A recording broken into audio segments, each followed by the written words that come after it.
அகர முதல எழுத்தெல்லாம் ஆதி பகவான் முதற்றே உலகு. இந்த திருவண்ணாமலைக்கு எத்தனவோ சிறப்புகள் இருக்கும். ஆனால் அதில் மிக சிறப்பு வாய்ந்த ஒரு நாள்னா அது இந்த கார்த்திகை பரணி நட்சத்திரம் தான். ஸோ அந்த நாளில் ஒரு சிறப்பான ஒரு நிகழ்ச்சியை திருவண்ணாமலையில் நடத்திக்கிட்டு இருக்கிற எர்த் இந்தியா சித்தவ நிறுவனத்தை நான் பாராட்டுறேன்.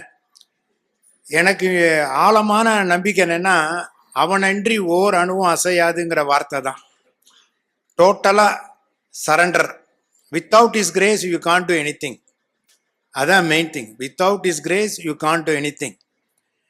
Watts will happen it's will happen, what's will not happen it will not happen. இந்த வார்த்தையை தமிழ்ல தாய்மானவர் ஒரு வரியில சொல்லிடுறாரு. அவனன்றி ஓர் அணுவும் அசையாது.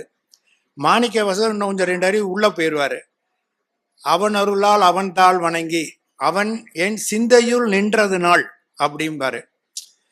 நான் இந்த நிகழ்ச்சிக்கு வந்தது, நான் வர வைக்கப்பட்டதுக்கு காரணம் எல்லாம் பார்த்தீங்கன்னா அந்த நினைவு தான். என்னைய பற்றி நீங்க பார்த்த நினைவுகள், அப்புறம் என்னோட நினைவுகள், இதெல்லாம் ஒரு இடத்துல எங்கேயோ சிந்திக்குது. அதுதான் இந்த வாய்ப்பை உருவாக்கி கொடுத்துருக்கு. எடுத்தோன்னே நான் சொன்ன மாதிரி அவனன்றி ஓரவனும் அசையாதுங்கிறது தான் உண்மை. இதை உதாரணமா நீங்க தமிழ் மொழி போல ஒரு நாண மொழி உலகத்துல எங்கேயுமே இல்லை. தமிழர் மரபுல தான் இந்த சித்தமும் இருக்கு. இந்த சித்தர் விஷயங்கள் அத்தனையும் இருக்கிறது தமிழ் மரபுக்குள்ளதான் இருக்கு. அதனாலதான் தமிழ் மொழி உலகத்திலே இல்லாத ஒரு சிறப்பு அதுக்கு என்ன இருக்குன்னா, நீங்க பொதுவா தமிழ்ல எல்லாமே நாணத்தை பத்தியே பேசியிருக்கோம். நான் இப்ப சொன்ன நீங்க நிறைய விஷயங்கள் ஆச்சரியமா நீங்க பார்ப்பீங்க.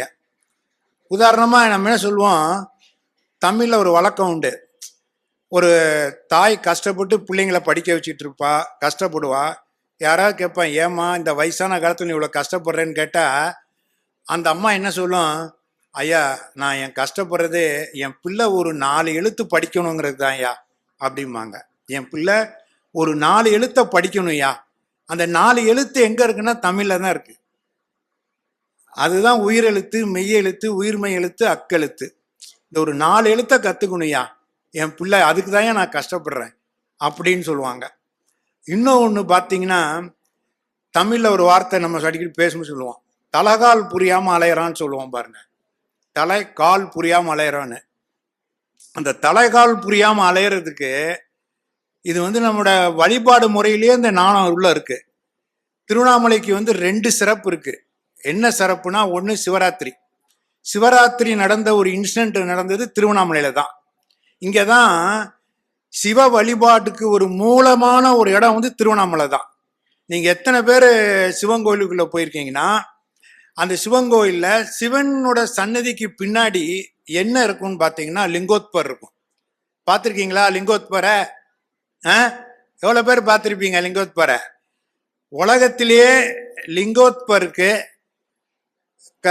சிவன் ராத்திரி அன்னைக்கு 12 மணிக்கு ஒரு அபிஷேகம் நடக்கிறதுனா அது திருவண்ணாமலையில அண்ணாமலையார் கோயில்ல பின்னாடி லிங்கோத்பர் அன்னைக்கு சிவராத்திரி அன்னைக்கு அபிஷேகம் நடக்கும்.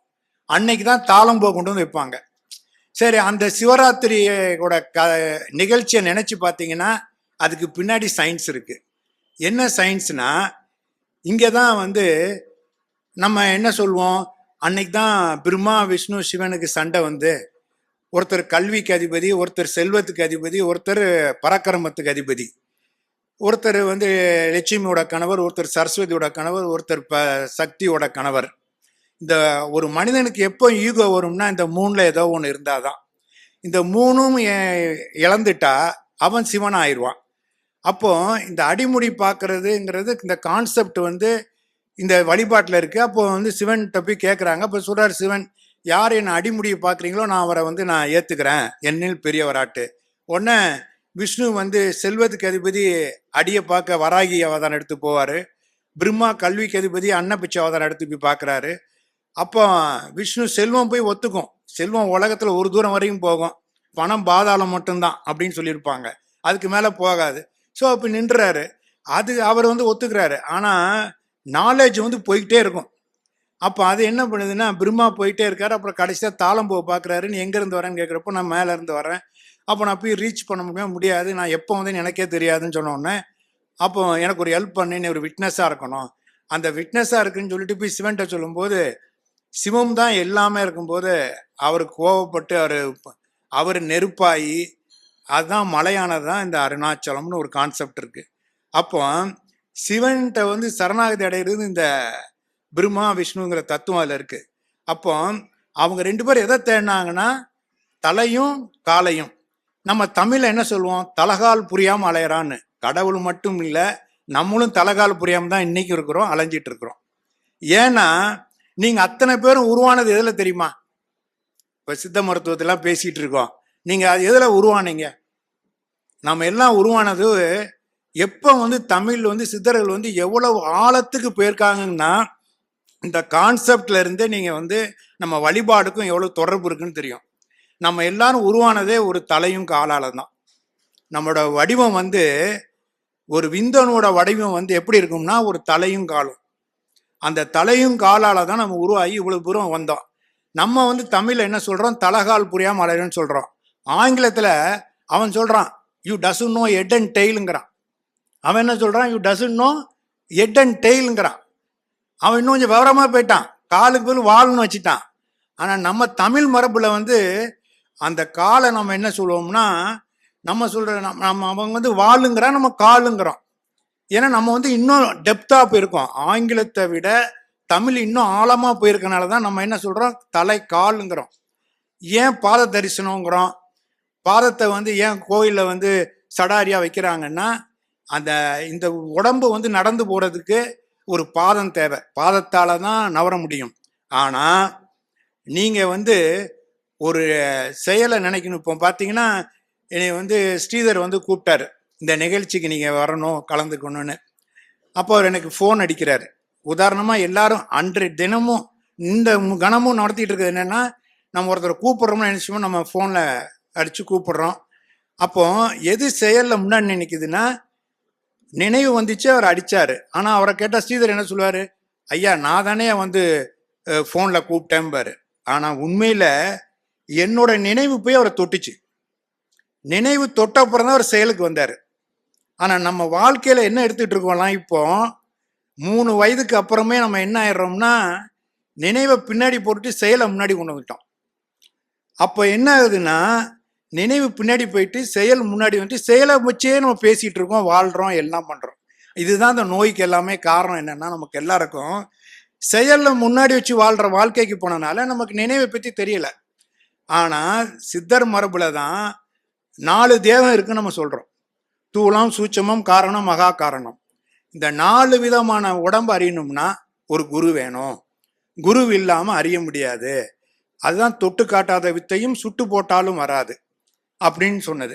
சரி, நீங்கள் கோயிலுக்கு போகிறோம். கோயிலுக்குள்ளே போனோம்னா கோயிலில் வந்து அர்ச்சனை நடக்கும். அர்ச்சனையில் வந்து அஷ்டோத்திரம் இருக்குது, சகசரநாமம் இருக்குது, அதையெல்லாம் சொல்லி முடிப்பாங்க. சொல்லி முடிச்சுட்டு குருக்கள் என்ன பண்ணுவார், நீங்கள் அந்த நிகழ்ச்சியை பார்த்தீங்கன்னா தெரியும். கடைசியாக என்ன பண்ணுவார், ஒரு பக்கம் ஆர்த்தி எடுப்பார், இன்னொரு பக்கம் மணி அடிப்பார். ஈ டூ வாட்னா சவுண்ட் அண்ட் லைட்டை சிங்க்ரனைஸ் பண்ணுவார். பண்ணிட்டு அவர் என்ன செய்வாருன்னா இப்படின்னு காட்டுவார்.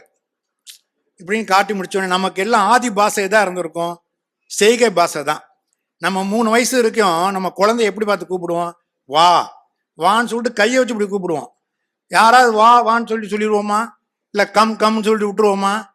பக்கத்துலேயே செய்கையில் சொல்லுவோம், வா. அதான் செய்கை பாஷை. அப்போ அந்த செய்கை பாஷையை அப்படியே நினச்சி பாருங்க, கோயிலில் நடக்கிறத எடுத்து பாருங்க. சவுண்டும் லைட்டையும் சின்க்ரனைஸ் பண்ணுவார். பண்ணிட்டு அவர் இப்படி சொல்லுவார், உங்கள்கிட்ட கொண்டு வருவார். நீங்கள் என்ன பண்ணுவீங்க, நானும் அதும்பிங்க.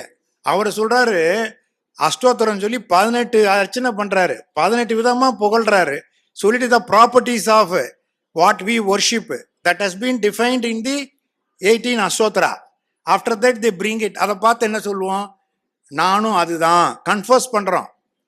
அப்போ அதில் என்ன இருக்குன்னா, அந்த கோயில் எல்லாமே சித்தர்களோட சமாதியால் தான் ஆதி காலத்தில் உருவாக்கப்பட்டது.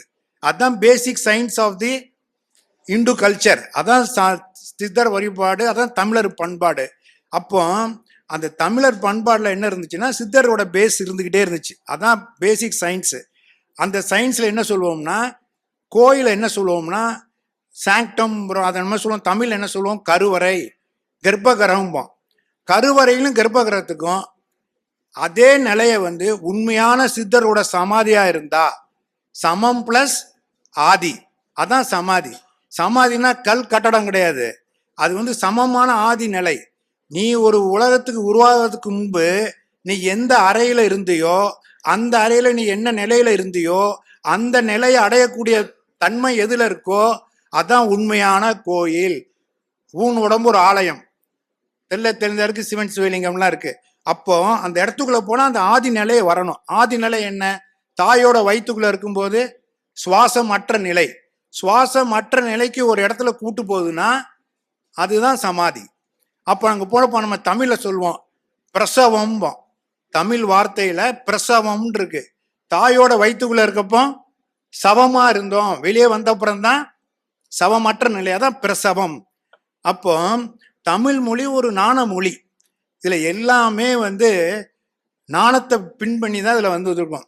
அதனாலதான் நம்மளோட தமிழர் மரபுல வந்து என்ன இருக்கும்னா, உதாரணமா இதுக்கு போயிடுறேன். இந்த ஒரு திருவண்ணாமலை 2 ஃபங்க்ஷன், ஒன்று வந்து சிவராத்திரி சொல்லிட்டேன்.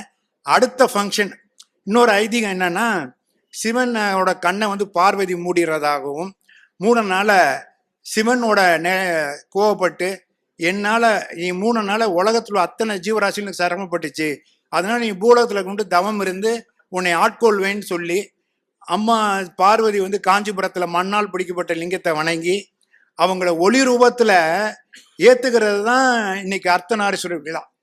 இன்னைக்கு திருவண்ணாமலையில் நடக்கிறக்கூடிய மிகப்பெரிய நிகழ்ச்சி என்னன்னா, சாயங்காலம் வந்து அர்த்தநாரீஸ்வரர் 360 நாளில் ஒரு நாள் தான் வெளியே வருவார். வெளியே வந்து என்ன பண்ணுவார்னா தரிசனம் கொடுப்பாரு. அவர் எந்த ரூபத்தில் இருக்காருன்னா ஒளி ரூபத்தில். அப்போ ஒளி சவுண்ட் அண்ட் லைட்டு, அதான் சக்தியும் சிவமும். அது எந்த ரூம்னா அர்த்தநாரீஸ்வரர் ரூபத்தில் காட்சி கொடுக்குறாரு. அந்த காட்சியை தரிசனம் பண்றது யாரெல்லாம்? அண்ணாமலையார், உண்ணாமலையம்மன், விநாயகர், முருகர், சண்டிகேஸ்வரர். ஐம்புலன்களும் மெய்ய தரிசிக்குது, சவுண்ட் அண்ட் லைட்டை. After knowing that they have been enlightened. Sound and லைட்னா என்னோட ஃபார்ம்னு தெரிஞ்ச அப்புறம் we lit the lamp on the top of the mountain. மலைக்கு மேலே ஒளி ஏற்றப்படுது. இருளிருந்து ஒளியை தெரிஞ்சுக்கிறோம். நம்மளோட உண்மையான ரூபம் எது, நம்மளோட வடிவம் என்னங்கிறத காமிக்கிறது தான் மெய்க்கல்வி. அந்த மெய்க்கல்வி வந்து சித்தர்களோட வழிபாட்டு முறையிலேயே இருந்துருந்துச்சு. அது பின்னாடி ரிச்சுவல்ஸ்குள்ளே வந்தோடனே எதுக்காக அதை செஞ்சோங்கிறது அர்த்தம் இல்லாமல் போயிட்டு. அப்போ கோயிலை அர்ச்சனை பண்ணும்போது குருக்கள் கடைசியாக பண்ணுறது சவுண்ட் அண்ட் லைட்டு, சின்க்ரனைசேஷன். அதே இது அர்த்தநாரீஸ்வரோட கான்செப்டும் சவுண்ட் அண்ட் லைட்டு. இந்த சவுண்ட் அண்ட் லைட்டை பார்க்குறப்போ என்லைட்டன்ட் ஆகிறோங்கிறது உண்மையை தெரிஞ்சுக்கிறோம். Enter into light. நேற்று வரைக்கும் எனக்கு தெரியாத பொருள் இன்னைக்கு தெரிஞ்சிச்சு. அப்போ நான் டார்க்னஸ்லேருந்து லைட்டுக்கு வரேன். That is called enlightenment. அதை வந்து இந்த கான்செப்டாக வச்சு இன்னைக்கு வந்து நடக்க போகிற ஈவினிங் நிகழ்ச்சி வந்து அர்த்தநாரீஸ்வரர் காட்சி கொடுக்கறது. அதுக்கு முன்னாடி காலையில் என்ன செய்கிறாங்க, ஒரு தீபத்தை ஏற்றி அதை 5 ஆக்கி மறுபடியும் ஒன்றாக்குறாங்க. ஏகன் அணையன் ஏகன், ஒற்றை ஒளியிலிருந்து ஆதியில் ஒளியாக இருந்தேன்னு சொல்லப்பட்டிருக்கு. அப்புறம் இதை 5 பூதங்களால் 5 இயக்கப்பட்டது. அதான் கடைசியாக போகிறது வந்து அதே லைட்டுக்கு, சவுண்ட் லைட் தான் ஃபார்ம். இதை கான்செப்டாக வச்சு வழிபட்டது தான் இந்த சித்தர் மரபு. இந்த மரபை வந்து தொடர்ந்து பொருள் அறியாமல் பண்ணுறனால நமக்கு அதோட கருத்து தெரியாமல் போச்சு. அதே மாதிரி அந்த கான்செப்ட் தான் இன்னைக்கு அர்த்தநாரீஸ்வரர் கான்செப்ட். அதுதான் தீபம், சிவராத்திரி. இந்த ரெண்டுமே பேசிக்கலி சயின்ஸு. அந்த சயின்ஸை உருவாக்குனது சித்தர்கள் மரபு. அதுதான் தமிழ்நாட்டோட மிகப்பெரிய சிறப்பு. அதனால தான் இவங்களால அன்றே 9 கிரகங்கள் கண்டுபிடிக்கப்பட்டிருக்கு. 9 கிரகங்களுக்கு என்ன கலர் வர்ணன்னு சொல்லப்பட்டிருக்கு. இன்னைக்கு போய் சேட்டலைட் போய் செவ்வாய் கிரகத்தில் போய் இறங்கிட்டு என்ன சொல்லிட்டு சார் ரெட் பிளானட்டுங்கிறான். அதை இங்கே நம்ம கோயில் குருக்கள் ஆட்டோமேட்டிக்காக செவ்வாய்க்கு சிவப்பு துணி, குருவுக்கு மஞ்சள் துணி, சனிக்கு கருப்பு துணி, இதெல்லாம் எப்படி கேட்டுறாங்க இவங்க? அப்போ அந்த காலத்தில் ஒரு பெரிய சேட்டலைட் இருந்தால் அதோட அடையாளங்கள் இருந்துருக்கணும்ல. அடையாளமே அது மாதிரி இல்லாமல் ஒரு கண்டுபிடிக்கப்பட்டிருக்குன்னா they are able to travel in shuttle form. நான் முதலே சொன்னேன் 4 தேகங்கள் இருக்கு. இந்த தூளம், சூட்சமம், காரணம், மகா காரணம். இந்த தூளத்துக்குள்ள 3 தேகங்கள் இருக்கு. அந்த 3 தேகங்களுக்குள்ள அவங்களோட டிராவல் பண்ண முடியும். நான் இப்போ கேட்குறேன், இப்போ என் ஹோட்டலுக்கு ஸ்ரீதர் வந்தாருன்னா நான் வந்து நான் கேட்பேன், காஃபி சாப்பிட்றீங்களா, டீ சாப்பிட்றீங்களான்னு கேட்பேன். ஒன்று அவர் என்ன பண்ணுவார், இன்னும் யோசிச்சு பார்த்துட்டு எனக்கு காஃபி கொடுங்கம்பாரு. அப்போதான் என்னன்னா நினைவு போய் சாப்பிட்டு பார்க்குது. நினைவு போய் சாப்பிட்டு பார்த்துட்டு எது தேவையோ அதை சொல்லுது. அப்போ நினைவு வந்து எவ்வளோ தூரம் வேணாலும் டிராவல் பண்ண முடியும். அதுக்கு தான் வல்லமை வாய்ந்தது. நம்மளோட வடிவமே நினைவு வடிவம் தான். இந்த நினைவு போச்சுன்னா இந்த உடம்பை என்ன சொல்கிறான், பாடியை எடுத்துருங்கிறான். அது வரைக்கும் அவரை வந்து பேரை சொல்லி அழைக்கிறான். அதுக்கப்புறம் என்ன சொல்கிறோம், எடுத்துருங்கிறான். நினைவு போயிட்டு ஆனால் சுவாசம் இருக்குது, எல்லாம் இருக்குது. கான்சியஸ்னஸ் போயிட்டுனா என்ன சொல்கிறோம், we declare as a dead. So அந்த நினைவை வந்து வழிபட்ட ஒரு இனம் இருக்குன்னா அது தமிழர் பண்பாடு, அது சித்தர் பண்பாடு. சித்தர்கள் தான் அந்த நினைவை கையில கொண்டது. நினைவை சரி பண்ணா எல்லாம் சரி பண்ண முடியும். அதுதான் எனக்கு முன்னாடி ஜோசப் பேசினாரு, ஒரு சித்தத்தை சரி பண்ணணும்னாரு. அது முக்கியமான விஷயம். மனம், புத்தி, சித்தம், அகங்காரம். நீங்க ஔவையார் விநாயகர் அவர்கள் படிச்சிருப்பீங்க, 9 வாசலை ஒக்கடைத்துன்னு. 9 வாசலை அடைக்கக்கூடிய ஒரு இடம் இருக்கு. அதை ஒரு குருவால தான் காட்டி கொடுக்க முடியும். அந்த 9 வாசலை எல்லாரும் என்னன்னா இன்னை வரைக்கும் அதுக்கு சரியான ஒரு குரு இல்லை, தனியான புத்தகம்லாம் இல்லாதனால அவன் 9 ஓட்டை போய் 9 வாசல்ங்கிறான். அதான் தப்பு. ஜோசப் வந்து ஒரு 4 இதை சொல்லிட்டாரு, மனம், புத்தி, சித்த, அகங்காரம். அது வந்து அகக்கரணங்கள். 5 புறக்கரணங்கள் இருக்கு. 5 புறக்கரணங்கள் தான் புலன்கள். இந்த 5 புலன்களும் 4 அந்த கரணங்களும் சேர்ந்தாதான் அது 9 வாசல். நீங்க நேற்று நைட்டு போய் படுத்திருப்பீங்க. அப்போ ஒவ்வொரு வாசலா க்ளோஸ் பண்ணிட்டு கடைசியா போய் உள்ள போய் ஒடுங்கிரும். நீங்க எங்க ஒடுங்குனீங்களோ திருப்பி காலையில என்ன ஆவீங்க, அதுல இருந்து ஒண்ணு ரிலீஸ் ஆகி வரும். மனம், புத்தி, சித்தம், அகங்காரத்துன்னு வந்து அப்புறம் 5 புலன்களுக்கு வந்து நிற்கும். அப்போ இந்த 9 வாசல் திருப்பி திருப்பி திறக்குது. அப்போ அந்த ஒடுங்கினது ஒன்று இடத்துல திருப்பி வர்றது ஒரே இடத்துல தான். அதான் நான் சொன்ன, தலகால் புரியாம அலையிறீங்கன்னா தலகாலால தான் உருவானம். நீங்க ஒரு விதை ஒன்று போட்டா சொர ஒன்றா முளைக்கும். நீங்க எந்த விதையில வளர்ந்தீங்களோ அந்த விதை இப்போ உங்கள்கிட்ட இருக்குமா இருக்காதா? நீங்க எல்லாம் சித்த மருத்துவத்தை ஆழ்ந்து படிக்கிறவங்க, சிந்திக்கிறவங்க, நீங்க அந்த விதை உங்களோட இருக்குமா இல்லையா? ஒரு தாயும் தந்தையும் உருவாக்குன ஒரு விதை நமக்குள்ள இருந்துகிட்டே இருக்கு. அதான் ஆணி வேர், அதான் ஆணி விதை. அந்த விதைக்குள்ளதான் எல்லாம் ஒடுங்கி இருக்கு. அந்த ஒடுங்கினதை கண்டுபிடிக்கிறதுக்கு தான் அந்த காலத்திலே தமிழரோடு படித்த படிப்பு வந்து நாண படிப்பு. அது மெய் கல்வி. அந்த மெய்க்கல்வி தான் நாணத்தை சார்ந்திருந்தது. மெய்யாக மெய். அந்த மெய்யை அறியறதுக்கு தான் சித்தர்கள் அந்த அந்த இதை படிச்சு அந்த கல்வியை கொண்டு வந்தாங்க. இன்னைக்கு படிக்கிற படிப்பெல்லாம் கால மாற்றத்துல இப்போ அரசியல் சூழ்நிலை, புற சூழ்நிலை என்னாச்சு, வயிற்றுக்கு படிக்கக்கூடிய படிப்பா போச்சு. மெய்க்கு படிச்ச படிப்பு அன்னைக்கு இங்க படிச்சனால தான் இன்னைய வரைக்கும் இந்த கான்செப்ட்லாம் நின்றுகிட்டு இருக்கு. அப்போ மனம், புத்தி, சித்தம், அகங்காரம். சித்தம் சரி பண்ணணும்னு சொன்னது மிகப்பெரிய வார்த்தை. அதான் சொல்லுவான், சித்தம் தெளியணும்பாங்க. சித்தம் தெரியாம ஒன்றும் பண்ண முடியாது. சித்தத்தை இறந்தவன் சித்தன். கண்ணின் நின்ற, இன்னொரு இதுல போகர் ஒரு இதுல சொல்லுவாரு, கண்ணின் நின்ற இடம் கண்டவன் சித்தன் ஆவான். யாரு சித்தன்? கண்ணின் நின்ற இடம் கண்டவன். அது எங்க இருந்து உருவானுச்சோ அந்த இடத்த கண்டுபிடிக்கிறவன் தான் சித்தன். அவனுங்களாலதான் இந்த நினைவை பிடிக்க முடியும். நினைவை தான். அதனாலதான் நம்ம எல்லா தெய்வங்களுக்கும் நம்ம ஒரு வாகனம் வச்சிருக்கோம். விநாயகர்னா அதுக்கு ஒரு மூஞ்சூர் வச்சிருப்போம், முருகர்னா மயில். அவங்க அதில் தான் ட்ராவல் பண்ணாங்கம்போம். அப்போ நம்ம இதில் ட்ராவல் பண்ணுறோம், நம்ம நினைவில் தான் ட்ராவல் பண்ணுறோம். நான் ஐயா இன்னைக்கு கேட்டுருக்குன்னு சொன்னார் கபிலன், உங்கள் ஊர் என்ன நெல்லைன்னு போட்டு வச்சுருக்கீங்களே, நீங்கள் என்ன நெல்லைக்கு சம்பந்தமானே? சார் நான் அங்கே தான் பிறந்தேன் அப்படின்னாரு. ஏன்னா நினைவு அந்த நெல்லையை தொடர்பு படுத்திக்கிட்டே இருக்கு, நினச்சி பார்க்குறோம். அப்போது நினைவால் எவ்வளோ தூரத்துக்கு வேணாலும் ட்ராவல் பண்ண முடியும். உலகம் உருண்டைன்னு எப்படி கண்டுபிடிக்க முடிஞ்சிச்சு? அப்போது அந்த சூட்சம தேகத்தில் நீங்கள் ஒரு கேள்வி கேட்டீங்கன்னா, இந்த சித்தர்கள் அந்த நினைவை ப்ராக்டிஸ் பண்ண அவங்களால இப்போ எப்படி நான் சீதர்கிட்ட கேட்குறேன், காஃபி வேணுமா டீ வேணுமான்னு கேட்டவுடனே அதை குடிச்சு பார்த்துட்டு கேட்குறாரா, நினைவில் குடிக்கிறாரு. நீங்கள் ஒரு பஸ்ஸில் போவீங்க, அதில் ஒரு வாகனத்தில் போவீங்க, பக்கத்தில் யாரோ ஒரு 10 அடி தள்ளி ஒருத்தர் வாமிட் எடுக்கிறாருன்னு வச்சுங்க, நீங்கள் அதை டேஸ்ட் பார்க்கவே இல்லை. ஏன் நீங்கள் வந்து வாமிட் எடுக்கிறீங்க? நீங்கள் அதை சாப்பிடவே இல்லை. பக்கத்தில் ஒரு 20 அடியில் ஒருத்தர் வாமிட் எடுத்திருக்காரு, நீங்கள் ஏன் வாமிட் எடுக்கிறீங்க? பார்த்த தான் செஞ்சீங்க. பார்த்தோன்னே உங்கள் நினைவு என்ன பண்ணுது?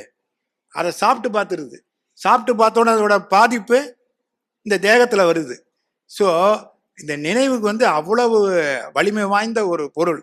அதுக்குள்ளதான் இந்த சித்தம் இருக்கு. மனம், புத்தி, சித்த, அகங்காரம் இந்த நினைவுக்குள்ளதான் இருக்கு. அந்த சித்தத்தை சரி பண்ணா எல்லாத்தையும் சரி பண்ண முடியும். எனக்கு ஜோசப் பேசுனதுல ஒரு வார்த்தையில பிடிச்சது, ரொம்ப வார்த்தை வந்து அழுத்தமான வார்த்தை, சித்தம். அந்த சித்தம் வந்து சரி பண்ணக்கூடிய விஷயம். அந்த சித்தத்தை சரி பண்ணக்கூடியதுக்காக இன்றைய காலகட்டத்தில் இவ்வளவு அறிவியல் மாற்றங்கள் இருந்தாலும் நீங்க எல்லாம் இந்த நேரத்துல இதை பற்றி பேசுறது, இந்த மாதிரி ஒரு அமைப்பை உருவாக்கி இதை கொண்டு வந்தது காரணம், முதல் காரணம் பால் பாண்டியன் அவர்கள் என்று கேள்விப்பட்டேன். அவரை இருக்காரம் உங்க முன்னாடி வேண்டி வணங்குறேன். ஏன்னா இந்த மாதிரி ஒரு கல்வியை வந்து விடாம கொண்டு வரதான் பெருசு. அது பெரிய பெரிய பாராட்டக்கூடிய விஷயம். இன்னைக்கு ஒரு அழிந்து வரக்கூடிய ஒரு நேரத்துல அதை தூக்கி பிடிச்சி அது திருவண்ணாமலையிலேருந்து நடத்திட்டு இருக்காருல்ல, அதுதான் மிகப்பெரிய சிறப்பு. எது தொட்டது தொடங்கும்பாங்க, திருவண்ணாமலையில் எது தொட்டாலும் தொடங்கும். அதுவும் அண்ணாமலையார் மலை போல தீமை ஏற்றப்படுற போல இன்றைய உங்களுடைய மூமெண்ட்ஸ் வந்து சிறப்பாக வரணும்னு நான் வேண்டிக்கிறேன். ஏன்னா எனக்கு ரொம்ப பிடிச்சமான சப்ஜெக்ட்னால தான். ரெண்டாவது, நான் எப்பவும் எங்கேயும் வெளியே அதிகம் வர்றதில்லை இப்போல்லாம். ஏன்னா அப்புறம் ஸ்ரீதர் வந்து எனக்கு ரொம்ப காலமாக பழக்கம்.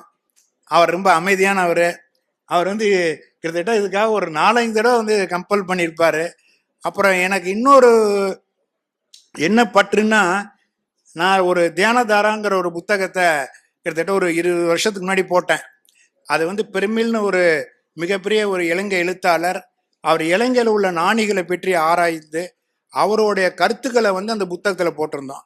அதை நான் வந்து உண்மை மறைஞ்சிடக்கூடாதுங்கிறக்கான அந்த புத்தகத்தை எந்த ஒரு எதிர்பார்ப்பும் இல்லாமல் கிட்டத்தட்ட ஒரு 4000 புத்தகம் போட்டிருக்கேன். 4000 புத்தகம் நான் ஃப்ரீயாகவே கொடுத்துருக்கேன் பல பேருக்கு. அதில் எனக்கு என்ன ஆச்சரியம்னா, இவரோட யாரோ ஒரு அங்கே வந்து புக்கு வாங்க வந்தார ராமுவா, அவர் வந்து ஐயா எனக்கு ஒரு 25 புத்தகம் வேணும்னாரு. எனக்கு அப்படியே ஒரு தூக்கிப்படி சாக்கா ஒரு அதிர்ச்சியா இருந்துச்சு. ஏன்னா இந்த புக்கை 25 புக்கு வேணும்னு கேட்கிறாரு. யார் இதை பத்தி கேட்டிருக்கா அப்படி இல்லை. அவர் சொல்றாரு, எங்களோட குரு சொல்லாரு அப்படின்னாரு. கற்றாரை கற்றார் காமொருவர். என்ன யாருக்கு தெரியும்னா, உண்மையை தெரிஞ்சவனுக்கு தான் உண்மையே தெரியும், எல்லாம் எடுக்க முடியாது. இந்த தியானதார புத்தகத்தை படிக்கணும்னு ஒரு ஆர்வம் வருது, அதோட கருத்தை தெரிஞ்சுக்கணும்னா அந்த ஃபீல்டுக்குள்ள போனாதான் சொல்ல முடியும். இல்லை எப்படி தெரியும்? தமிழை இன்னும் கொஞ்சம் சொல்ல போனா கழுதைக்கு தெரியுமா கற்பூர வாடங்கிற கதை தான். அதை அறிஞ்சிருந்தா சொல்ல முடியும். அப்படி அவர் சொல்றாருன்னா அப்போ அந்த ஃபீல்டில் அவர் ஒரு இடத்துல இருந்தாதான் சொல்ல முடியும். அதனாலதான் நான் 2வது எல்லாம் எனக்கு ரொம்ப காலமா பழக்கம். சரி, அதோட கன்னி முயற்சி இது. அதுக்கு இன்னொன்று வந்து தியானதார புத்தகத்தை ஒரு மதிக்கக்கூடிய ஒரு மனிதன் இந்த மண்ணில் இருக்காருன்னா அவரை நான் மரியாதை பண்ணணுமா இல்லையா? நான் அதுக்கு தான் இந்த நிகழ்ச்சியில கலந்துக்கணும்னு முடிவு பண்ணேன். என் கூட என்னோட பிஆர்ஓ கூட சொன்னாரு, எப்படி நம்ம இந்த கூட்டத்தில் போறது, எப்படி வரணும் அப்படின்னு நம்ம கேட்கறதே கஷ்டமா இருக்கு. ஏன்னா உலகியல் விஷயங்கள் அப்படி இருக்கு. நம்ம போய் ஒருத்தர்கிட்ட போய் இந்த கூட்டத்தில் நானும் போனா நீ என்ன யானி பெரிய ஆளாம்பா, எதுக்கு இதெல்லாம் விட்டு நம்ம பேசாமல் ஒழுங்கி உட்காரணும்னு நம்ம நினைக்கிற காலகட்டத்தில் நான் ஏன் இதுக்கு வந்தேன்னா, இப்படி ஒரு மனிதன் வந்து இருக்காருன்னா அப்போ நம்ம அதை கூட மரியாதை பண்ணாட்டா அப்புறம் இந்த தூளம் உண்மை அறிஞ்சதுக்கு அர்த்தம் இல்லாமல் போயிடும். அதனால தான் நான் இந்த நிகழ்ச்சிக்கு வந்தேன். அவர் பால் பாண்டியன் சாருக்கு என்னோட நன்றியும் நமஸ்காரத்தையும் தெரிவிச்சுங்க உங்கள் குழு மூலமாக. இன்னொன்று, சிறந்த இது போல கல்வியை நீங்கள் கொண்டு வரணும். இது வந்து அழியாத ஒரு கல்வி. இதை தெரிஞ்சாதான் உலகத்தை தன்னை அறிந்தவன் எல்லாத்தையும் ஜெயிக்க முடியும். அது தன்னை அறியணும், இந்த எல்லாத்தையும் தெரியணும், நினைவை பற்றி தெரியணும். பர்டிகுலராக மனம், புத்தி, சித்தம், அகங்காரம், இந்த 4 விதமான இதையும் அறிஞ்சிக்கணுங்கிறது தான் எண்ணம். நன்றி. அதுக்கு முன்னாடி நான் சில பேருக்கு மரியாதை பண்ண நினைக்கிறேன். பண்ணிட்டு உங்கள்டிருந்து விடைபெறுகிறேன். நன்றி, வணக்கம். இங்கே பெரும்பான்மையாக பேராசிரியர்கள், நன்றிங்க ஐயா, இங்கு பெரும்பான்மையாக பேராசிரியர்களே பின்ட்ராப் சைலண்டாக அமர்ந்து கவனிக்கும் அளவுக்கு ஒரு பேருரையை நிகழ்த்தி உள்ளீர்கள். இதனால் இவன் முடிப்பான் என்றாய்ந்து அதனை அவன் கண் விடல் என்ற வள்ளுவரின் வாக்கிற்கேற்ப சிறப்பு விருந்தினர் அமைய வேண்டும் என்ற எங்களின் வேண்டுதலை அண்ணாமலையார் பெரு உத்தரவாக இவர்தான் வர வேண்டும், திரு முத்துகிருஷ்ணன் ஐயா வருவதுதான் இந்த புத்தகத்தை வெளியிட வேண்டும் என்பதை அண்ணாமலையாரின் உத்தரவாக, நன்றிங்க ஐயா,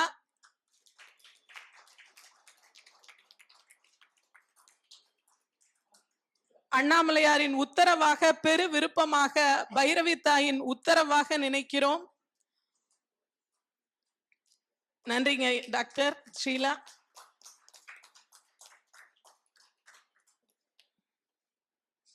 தங்களின் பேரன்பிற்கு நன்றி ஐயா. சிறப்பித்தமைக்கு அண்ணாமலையாரின் திருவுளப்படி, உத்தரவுப்படி நாம் அனைவரும் ஆவலுடன் எதிர்பார்த்து கொண்டிருக்கும் தீப திருநாளில் ஐயா முத்துகிருஷ்ணன் அவர்களின் பொற்கரங்களால் இந்த புத்தகம் வெளியிடப்பட வேண்டும் என்ற அண்ணாமலையாரின் உத்தரவுப்படி புத்தகத்தின் முதல் பிரதியை திரு முத்துகிருஷ்ணன் ஐயா அவர்கள் வெளியிடுவார். அதனை டாக்டர் திரு கபிலன் ப்ரொஃபசர் அண்ட் ஹெட் பெற்றுக்கொள்வார். பெற்றுக்கொண்டு மற்ற விருந்தினர்களுக்கும் அளிக்குமாறு பேரன்புடன் கேட்டுக்கொள்கிறேன். கரகோஷம் எழுப்புமாறு பேரன்புடன் கேட்டுக்கொள்கிறேன். நன்றி. Nature mimics an untold perspective of the Siddha system by Earth India Siddha. முதல் பிரதியை முத்துகிருஷ்ணன் ஐயா அவர்கள் வெளியிட டாக்டர் கபிலன் பெற்றுக்கொள்கிறார். புகைப்படத்திற்கு அனைவரும் புத்தகத்தை கையில் ஏந்தி நிற்குமாறு பேரன்புடன் கேட்டுக்கொள்கிறேன். விருந்தினர்கள் புகைப்படத்திற்கு இப்போது புத்தகத்தின் ஆன்லைன் பிரதியும் வெளியிடப்படுகிறது. நன்றிங்க ஐயா. Nature mimics and untold perspective of the Siddha system by திரு பால் பாண்டியன் ஐயா முதல் பிரதி வெளியிடப்பட்டது. மகா தீப திருநாளில் திருவண்ணாமலையில் அருணாச்சல சிவ. புத்தகத்தை கையில் வைத்துக்கொண்டு, நேராக வைத்துக்கொண்டு புகைப்படத்திற்கு ஒத்துழைக்குமாறு சிறப்பு விருந்தினர்களை அன்புடன் கேட்டுக்கொள்கிறேன். இன்முகத்துடன் புத்தகத்தை வைத்துக்கொண்டு இன்முகத்துடன் வைத்துக்கொண்டு முதல் பிரதியை, நன்றி, நெஞ்சார்ந்த நன்றி. அவன் அருளால் அவன் தாழ் வணங்கி புத்தகம் வெளியிடப்பட்டது.